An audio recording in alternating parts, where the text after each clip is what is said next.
জানতো যদি পড়তো দেখে কোরআন হাদিস খুলে, একটি হজের সওয়াব মিলে, একটি হজের মাকে একবার দেখিলে, দেখিলে মা কেন কলে, মা কেন এত দামি জানে না সকলে। সবাই বলেন মারহাবা। আল্লাহ রাসূল বলেন, ও সাহাবায়ে কেরাম, যদি তোমার মা বাবা দুনিয়াতে জীবিত থাকে, তোমার মা বাবার তোমার ওই ঘরের মধ্যে যেন রহমত বরকত অটল আসে। জোরে বলেন আল্লাহু আকবার। শুধু তাই নয়, ছেলের যদি কোনো কষ্ট হয়ে যায়, যদি ছেলে মেয়ের কোনো কিছু হয়ে যায়, বৃদ্ধ বাবা লাঠি বর দিয়া হলেও ওই বাবার কষ্টটা তুকায়। জোরে বলেন ঠিক কিনা? আল্লাহ রাসূল বলেন, সাহাবায়ে কেরাম রে, ওই মা বাবা যদি তোমার জীবিত থাকে, মা বাবার খেদমত করো। আর যদি তুমি ওই মা বাবার চেহারার দিকে নেক নজরে তাকাইতে পারো রে সাহাবী, এক নেক নজরে তাকানোর কারণে হাদিস শরীফের মধ্যে আসছে, আল্লাহ পাক রব্বুল আলামিন ওই লোকের আমলনামার মধ্যে একটা কবুল হজের সওয়াব দিয়ে দিবে। আচ্ছা বলেন তো, আপনারা যারা হজ করে কেউ কি গ্যারান্টি দিতে পারবো যে আমার হজ কবুল হইছে? এখন কবুল হইছে? এই মাকে কষ্ট দিলেন, আল্লাহর রাসূল বলেন খোদার আরশ পর্যন্ত কেঁপে যায়, আমল বন্দেগী সব বরবাদ হয়ে যায়। ওই মা বাবাকে কষ্ট দেওয়া যাবে না। আজ তুমি স্ত্রীর কথায় মাকে কষ্ট দাও, বিবির কথায় তুমি মাকে কষ্ট দাও। যেই মা তোমার জন্য এত কিছু করেছে, আজ যদি মা যদি বলে, বাবারে তুমি বাজারের মধ্যে যাও, আমার জন্য কিছু কিছু নিয়ে আসো, এ বাবা, মা মা লক্ষ্য করে শোনো, মা গো মা, কখনো ছেলে মেয়েদেরকে কোনো বদদুয়া দিবেন না, বদদুয়া দিবেন না। আল্লাহর রাসূল বলেন, তিনটা লোকের দোয়া আল্লাহর দরবারে সাথে সাথে কবুল হয়ে যায়। এর ভিতরে যদি মা ছেলে মেয়ের জন্য নেক দোয়া দিয়ে কবুল হয়ে যায়, বদদুয়া দিলেও কবুল হয়ে যায়। অনেক সময় ছেলে মেয়েরা দুষ্টামি করে, অনেক মারা বদদুয়া দিয়ে দেখো, যা তুই মর, আসে কি মা গো মা, বদদুয়া দিবেন না, বদদুয়া দিবেন না। কারণ ওই মায়ের অন্তর থেকে বদদুয়া লেগে যায়। কারণ ওই ছেলে মেয়ের যদি মা বাবার যদি কষ্ট করে যদি মা বাবার লালন পালন করতে পারে, আল্লাহর বান্দা বান্দি লক্ষ্য করে শোনো, ওই মা বাবা যদি ওই ছেলে মেয়ের জন্য দোয়া করে, ওই ছেলে মেয়ে আল্লাহর ওলি হয়ে যেতে পারে। জোরে বলেন ঠিক কিনা? আওয়াজ দিয়ে বলেন ঠিক কিনা? এখন পেপার পত্রিকায় ফেসবুকে ইন্টারনেটে পাওয়া যায়, মায়ের গলার মধ্যে ছুরি লাগায়, বাবার গলার মধ্যে ছুরি লাগায় সম্পদের ভাগ নেওয়ার জন্য। জোরে বলেন ঠিক কিনা? বাবা কবরে দেওয়ার আগে আগে ওই ছেলে মেয়েরা সম্পদের ভাগের জন্য তারা পাগল পারা হয়ে যায়। লক্ষ্য করে শোনো, যেই বাবাকে তোমরা কবরের মধ্যে রেখে আসছো, ওই বাবার মতন তুমি একদিন কবরে যাইবা। আজকে আধার জায়গা নিয়া, 4 আঙ্গুল জায়গা নিয়া, 1 শতক জায়গা নিয়া তুমি মানুষের সাথে মারামারি করতেছো। ওই লোকের পানি যদি টিন থেকে পড়ে, তুমি তাকে গালি গালাজ করো, নো, এই জায়গা নিয়ে তুমি কখনো কবর যাবে না। এই জমিনের মালিক সর্বপ্রথম হচ্ছেন আমার আল্লাহ। জোরে বলেন ঠিক কিনা? আর কাগজে কলমে তুমি মালিক, ঠিক কিনা বলেন? মল্লে পরে কথা বল না, মল্লে পরে কি শেষ? আল্লাহ বলেন, মিনহা খালাকনাকুম ওয়া ফিহা নুঈদুকুম ওয়া মিনহা নুখরিজুকুম তাওরাতান উখরা।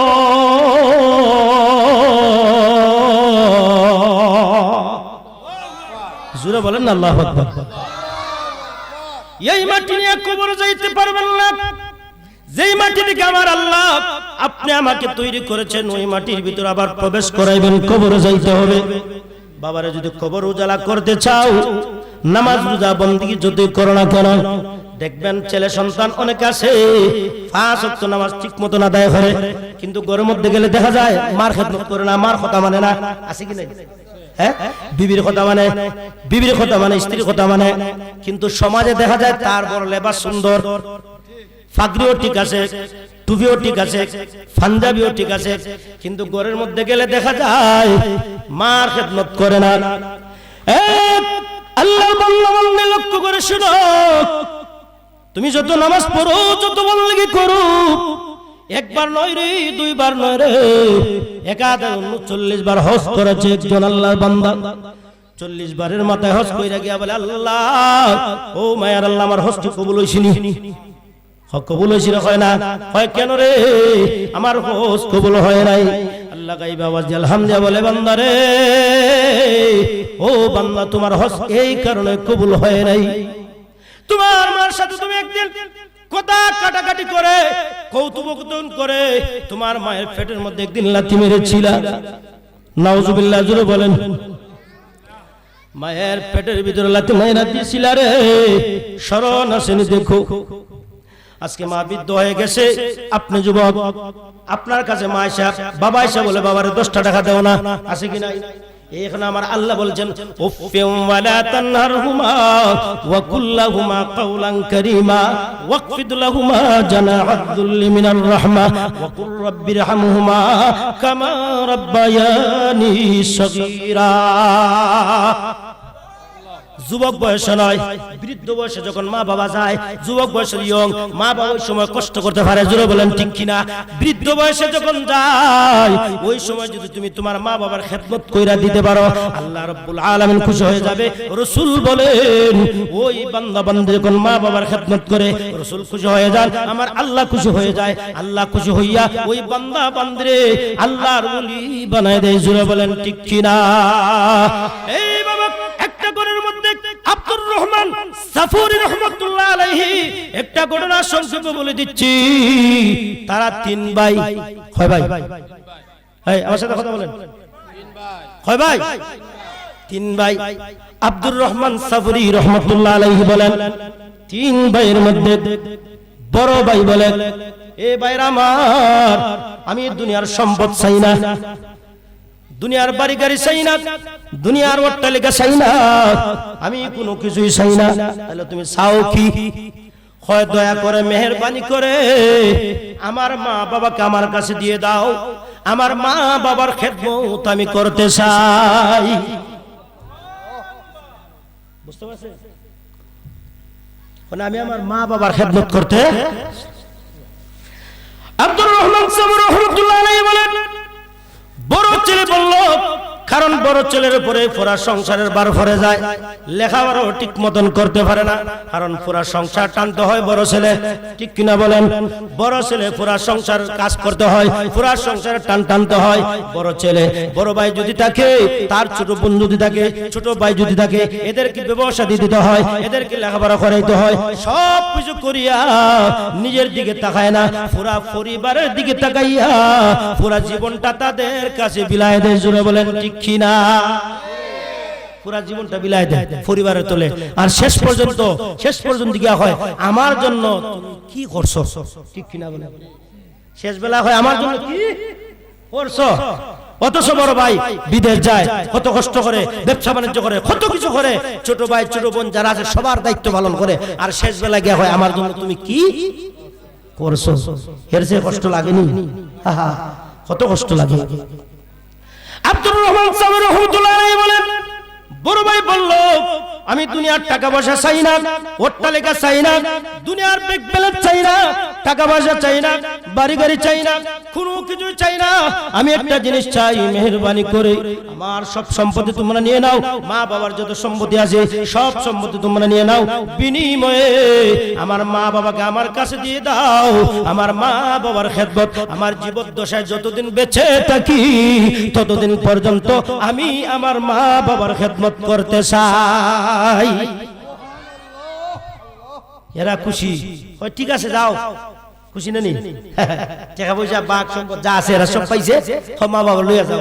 আমরা তো আরো খুশি, বাবা রে আমি টাকা পয়সা পাইছি, বাড়ি গাড়ি পাইছি, সম্পদের বাড়া পাইছি, সব কিছু পাইছি, মা বাবার খেদমত না হলে কিটা হইতো? আছে কি নাই? জোরে বলেন, আছে কি নাই? বাবারে দিবার আগে সম্পদের বারটা আগে লয়। আরে যে সম্পদের বাপ, দুনিয়াটা এই এমন একটা দুনিয়া, এই দুনিয়ার পিছনে করলে জীবন বরবাদ বরবাদ বরবাদ। দুনিয়া শুধু লোভ দেখায়, আসো আসো, এই দুনিয়াটা লোভের জায়গা, আনন্দ উল্লাস করবা তো করবা, এই আনন্দ উল্লাসের মধ্যে খাওয়া দাওয়া ফুর্তি করো, দুনিয়াটা মস্ত বড় নো নো নো, এই দুনিয়াতে আল্লাহ খাওয়া দাওয়া ফুর্তি করো দুনিয়াটা মস্ত বড় জন্য দেয় নাই। এই দুনিয়াতে আমার আল্লাহ আপনি আমাকে দুইটা জাতিকে, জিন এবং ইনসান দুইটা জাতিকে আমার আল্লাহ আল্লাহর ইবাদত বন্দেগী করার জন্য পাঠাইছে। জোরে বলেন ঠিক কিনা, আওয়াজ দিয়ে বলেন ঠিক কিনা, আওয়াজ দিয়ে বলেন ঠিক কিনা। এখন এই ইবাদত বন্দেগী আমরা কি করি? যাই হোক, এখন নিয়ে নিলেন সম্পদের ভাগ, তারা নিয়ে নিল। মা বাবার খেদমত করতে করতে করতে করতে এক সময় দেখা যায় ওনার বাবা মারা গেছেন অসুস্থ অবস্থায়, মা মারা গেছেন। এখন দুজন মারা গেছেন, উনি মা বাবার খেদমত করতে করে ওদেরকে উনি দাফন কাফন কইরা কবরে রাইখা যখন বাড়িতে চলে আসেন। কথা বুঝতে পারতেছেন? কথা বুঝায়নি? বোঝা যায়? চলবো না আর একটু? হ্যাঁ, মাশাআল্লাহ। এবার আল্লাহুম্মা সাল্লি, বাইরে যারা আছেন আইয়ুব দেনা মুহাম্মাদ আল্লাহুম্মা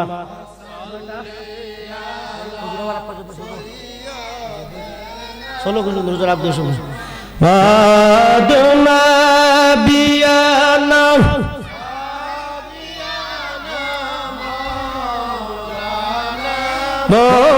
মুহাম্মাদ নাবিয়ানা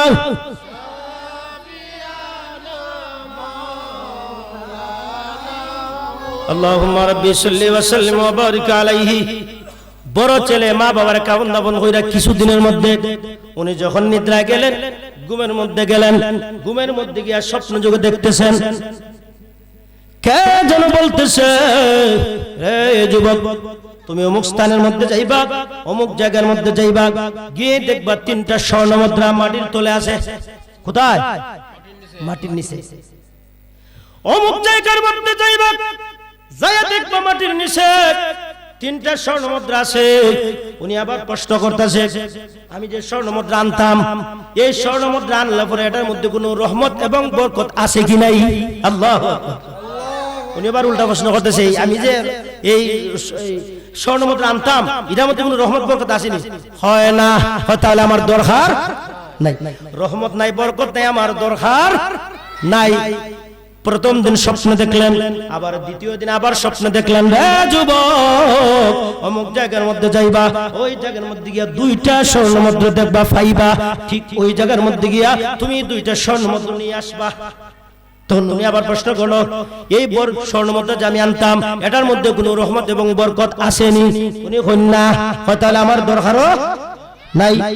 তৃতীয় দিন আবার স্বপ্ন দেখতেছেন, আবার স্বপ্ন দেখতেছেন, রে যুবক তুমি অমুক জায়গার মধ্যে যাইবা, গিয়া মাটির তলে পাইবা, মাটির নিচে পাইবা একটা স্বর্ণ মুদ্রা। কয়টা?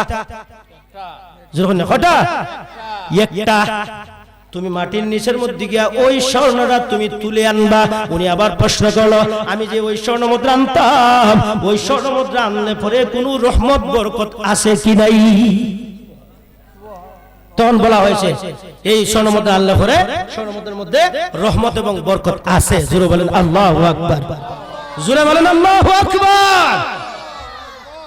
যুবক স্বপ্ন যুগের কথা অনুপাতিক যেই জায়গার কথা বলা হয়েছে ওই জায়গার মধ্যে যুবক চলে গেল, নিরিবিলি নির্জন স্থানের মধ্যে গিয়া কোদাল লিয়া কইরা ঠিক স্থানের মধ্যে ওই জায়গার মধ্যে গিয়ে দেখে কত সুন্দর একটা স্বর্ণ মুদ্রা। হায় হায় হায় হায় হায়, এই স্বর্ণ মুদ্রা নিয়ে বাদশার কাছে বিক্রি করে 70,000 দিরহাম। আল্লাহু আকবার, জোরে বলেন না। কত হাজার দিরহাম? 70,000 দিরহাম।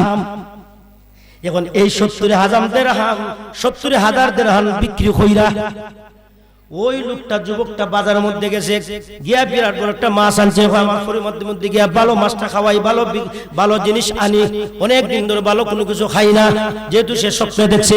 আর তার ভাইয়েরা আস্তে আস্তে করে তাদের মা বাবার যে সম্পদ পাইছিল আছে না নি, ঘরের মধ্যে অনেক কুলাঙ্গার সন্তান আছে না নি, কথা হয় না, মারে গালি দেয়, বাপরে গালি দেয়, আমারে জায়গা দে, আমার টাকা দে, ওই দেখবেন ইয়াবা খায়, ট্যাবলেট খায়, মদ খায়, গাঁজা খায়, খালি অপরাজিত নাফরমানি গুনার দিকে নিজে মিজ্জত।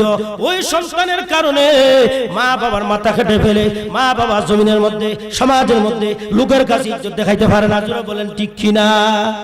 হায় হায় রে, আমার 5টা সন্তান, 4টা সন্তান মালা, একটা সন্তানের কারণে আজকে আমি সমাজের মধ্যে মুখটা দেখাইতে পারি না, ঠিক কিনা? এই কারণে আল্লাহ রাসূল বলছেন, তোমরা যখন ওই ছেলে মেয়ের প্রতি তোমরা যখন ওদের খেদমত করবা, ওদের ভালো আচরণ করবা, ওদের হক যখন তোমরা আদায় করবা, ওদের হক আদায় করলে ওরা যখন বড় হবে, ওরা বড় হইলেই তোমাদের হক ওরা সাথে সাথে পালন করবে। জোরে বলেন ঠিক কিনা? হ্যাঁ, এখন দুনিয়াতে এসে হয় দেখ, ওই যে টিকটিকি কি দেখে, টিকটিকি টিকটক দেখতে দেখতে চৌকের পাওয়া খাইয়া ফেলে, খানের ছিদ্র করে ফেলে, ব্রেন নষ্ট করে ফেলে, বডি নষ্ট করে ফেলে।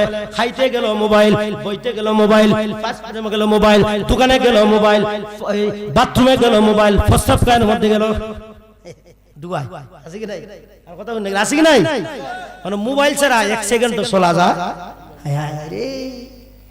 কি একটা জিনিস বাইরে হয়েছে ইমান ধ্বংস করার। এখন তো আলিম উলামারা কিতাবাতে দেখে না, কিতাবাতে না দেখলে মোবাইল দেখে দেখে হায় হায় হায় হায় সব শেষ। এই যুবক ছেলেটা মা বাবার খিদমত কইরা স্বর্ণ মুদ্রা পাইয়া বাজারে গিয়ে একটা মাছ আনছে, বড় মাছ। হয় বিবি রে, ও বিবি মাছটা কাটো, সুন্দর করে কাটো।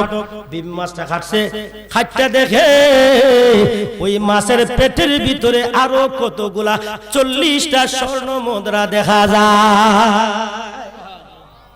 বলেন আল্লাহু আকবার। কতটা স্বর্ণ মুদ্রা? 40টা। ওই বিবি বলে, স্বামী রে, ও স্বামী, ওই মাছের পেটের ভিতরে আমি 40টা স্বর্ণ মুদ্রা পেয়েছি।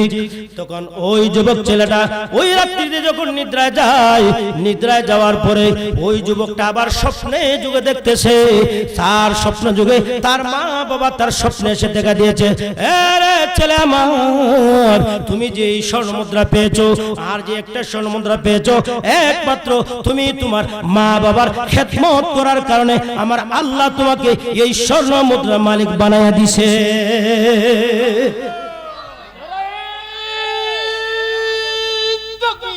আল্লাহ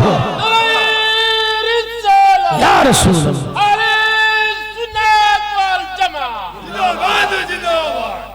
মুসা আলাইহিস সালাম যুগে 3 জন ব্যক্তি, কয়জন?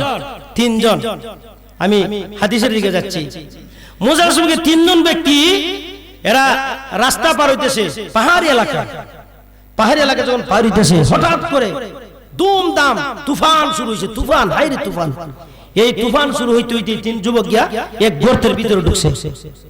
গর্তের ভিতরে যখন ঢুকছে, এখন গর্তের ভিতরে তুফান শেষ, এখন বাইরে তো বাইরে হওয়ার আগে দেখে এই গর্তের যে একটা খানা ছিল, গর্ত, এই গর্তের ভিতরে বিরাট বড় একটা পাথর আইছে, এই গর্তটা খাইতে ফেলছে। এখন এরা বাইরে তো হায় হায়। এখন যুবক, আমরা তো বড় বিপদে পড়ছি, বাড়ি ঘরের মধ্যে যাইমু কেমনে, আমাদের ছেলে মেয়ের মুখ দেখবো কেমনে, মা বাবার মুখ কেমনে দেখবো, এখন এখান থেকে আমরা কেমন করে বাইরে হইব?